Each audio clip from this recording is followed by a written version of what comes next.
Firstly, I would like to, at the outset, state I would like to thank Slake and Trust and other stakeholders for inviting me to address this important event.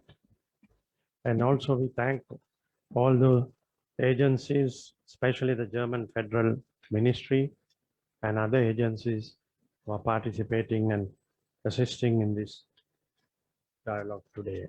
Climate change has become the largest threat to the global existence of humankind.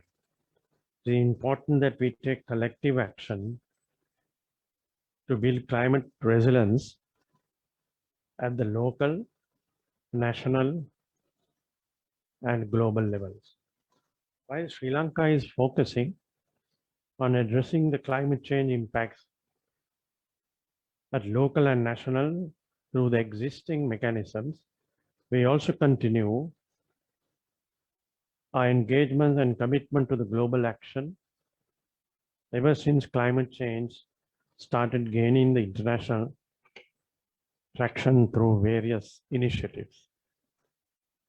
Sri Lanka is among the countries that focused on loss and damage in the nationally determined contributions since the intended nationally determined contribution stage, and continues to focus on addressing climate risk and risk management through risk transfer mechanisms, as well as setting up national mechanisms to facilitate the work related to the areas of the Warsaw International Mechanism and the UNFCCC.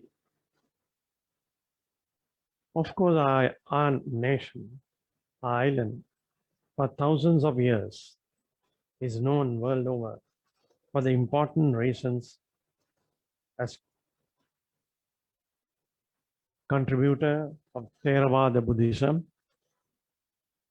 and for the magnificent hydro civilization, summed up as Vevai Dagabai Ketai, agriculture,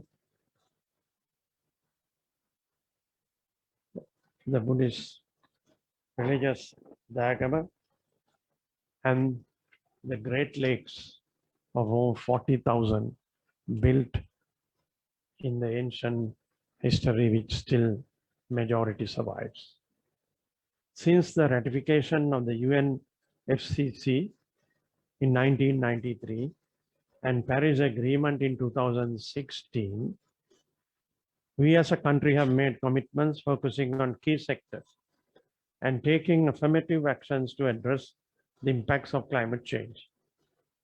We have been contributing to ensure that we build climate resilience at national level while working with the international community to contribute to the global efforts to minimize the adverse impacts of climate change. In working towards climate action, it is important for us to also achieve sustainable development and how resilience could be built through inclusive and participatory processes. Integrate stakeholder-driven decision-making processes and implementation of climate action. His Excellency President Gotabaya Rajapaksa declared National Policy Framework, Vistas of Prosperity and Splendor, gives the highest priority to the 2030 Agenda for Sustainable Development. In the new NDC process, we focus on how climate action could contribute to the development of Sri Lanka's economy and the national development vision of Vistas of Prosperity and spend in addressing the impacts of COVID-19 and to ensure that employment opportunities are increased through green and climate-friendly livelihoods, skill development, and youth empowerment. Our revised set of NDCs updates strengthens the NDCs submitted in 2016 to the UNFCCC, and it is focused on eventually becoming a net carbon zero country without compromising our national development goals. Today's event focuses on climate law and policy, climate action, and building resilience. This recovery is an example of how we could merge the efforts of different actors towards a common objective, which could contribute to Sri Lanka becoming a climate resilient faster. This would also assist us to remove and move towards just recovery in terms of the impacts of COVID-19 and achieving sustainable development as well. Sri Lanka is also gifted with over 100 rivers. Even historical literature, later poets of Sri Lanka, I would like to mention one of our recent poets, Alvis Pereira, and even one of our recent and most popular songs in our country by C.T. Fernando, highlighted from Remember of Mahavali Kalani, Valave Ganga. I am pleased to mention here that as little as 4 months ago, the Prime Minister declared open Sri Lanka's largest farm, wind farm with a capacity of moving towards 100 megawatts in the Mana district. This was done with the government's vision to achieve country's renewable energy mix. The total energy portfolio by 2030 will accommodate 40% on renewable energy.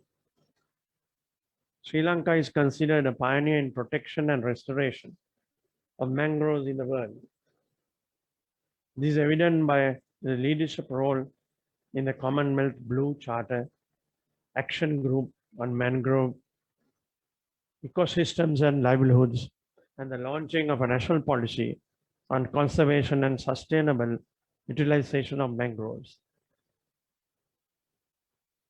In September 2020, as well as extensive stakeholder consultations to formulate the action plan for conservation and sustainable validation of the mangroves, which is nearing completion, these are all testimonies to our commitment to effectively mitigate impacts of climate change.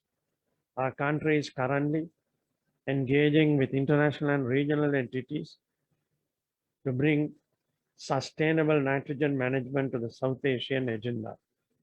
It is in line with the implementation of the Colombo Declaration on Sustainable Nitrogen Management. It's an ambition to have nitrogen waste by 2030, which would bring multiple benefits, including effective measures in mitigating impacts of climate change. As our climate changes and the planet becomes warmer, plastic breaks down into more methane and ethylene, increasing the rate of climate change, and so perpetuating the cycle. To reduce such impacts, among others, on March 31st, 2021, Sri Lanka took legislative measures to ban a number of single-use plastics while working on introducing eco-friendly alternatives. If I may recall, it was in 2001, amidst great difficulty, as Minister of Environment, I chaired the Ozone Summit in Sri Lanka, and the Colombo Declaration was adopted unanimously at that international summit, which was a prelude to the climate actions, as well as national rainwater policy framework declared during the presidency of Mahinda Rajapaksa, mainly because of committed, knowledgeable young minds that gave this contribution.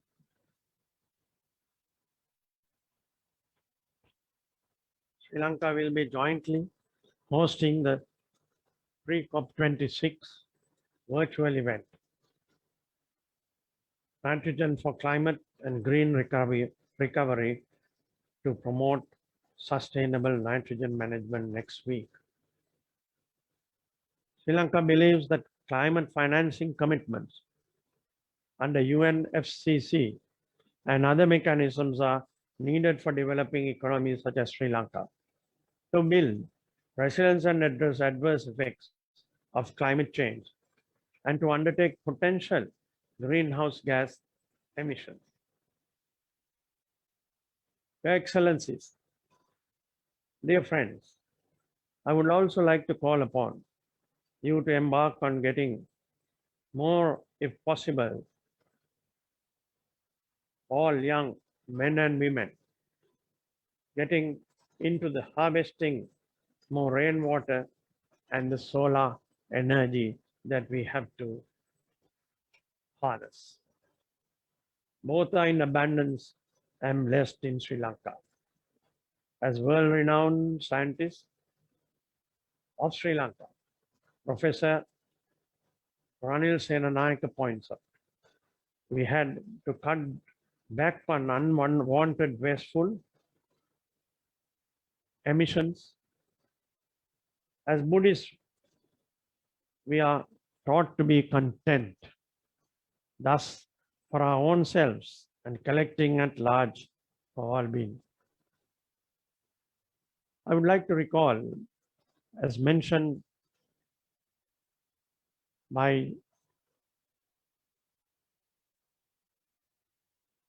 the opening speaker, it was not long ago, just about a year ago, when Colombo had to go on lockdown.